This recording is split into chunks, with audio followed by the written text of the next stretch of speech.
Exodus 40. God spoke to Moses. On the first day of the first month, set up the dwelling, the tent of meeting. Place the chest of the testimony in it and screen the chest with the curtain. Bring in the table and set it, arranging its lampstand and lamps. Place the gold altar of incense before the chest of the testimony and hang the curtain at the door of the dwelling. Place the altar of whole burnt offering at the door of the dwelling, the tent of the meeting. Place the wash basin between the tent of meeting and the altar and fill it with water.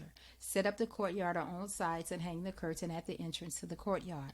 Then take the anointing oil and anoint the dwelling and everything in it. Consecrate it and all its furnishings so that it becomes holy. Anoint the altar of the whole burnt offering and all its utensils, consecrating the altar so that it is completely holy. Anoint the wash basin and its base, consecrate it. Finally, bring Aaron and his sons to the entrance of the tent of meeting and wash them with water. Dress Aaron in the sacred vestments, anoint him, consecrate him to serve me as priest. Bring his sons and put tunics on them. Anoint them, just as you anointed their father, to serve me as priests. Their anointing will bring them into a perpetual priesthood down through the generations.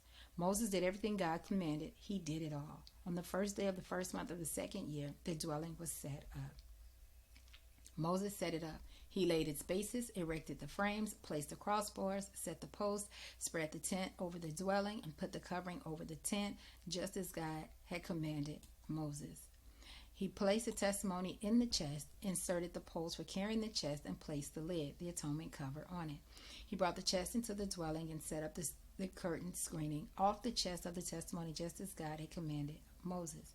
He placed the table in the tent of meeting on the north side of the dwelling outside the curtain, and arranged the bread there before God, just as God had commanded him. He placed the lampstand in the tent of meeting opposite the table on the south side of the dwelling, and set up the lamps before God, just as God had commanded him.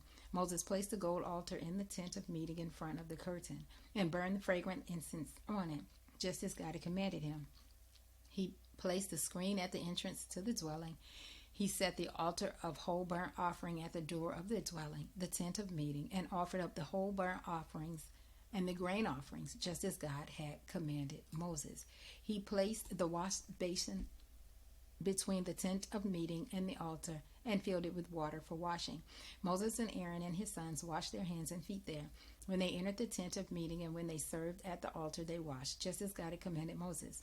Finally, he erected the courtyard all around the dwelling and the altar, and put up the screen for the courtyard entrance. Moses finished the work. The cloud covered the tent of meeting, and the glory of God filled the dwelling. Moses couldn't enter the tent of meeting because the cloud was upon it, and the glory of God filled the dwelling. Whenever the cloud lifted from the dwelling, the people of Israel set out on their travels. But if the cloud did not lift, they wouldn't set out until it did lift.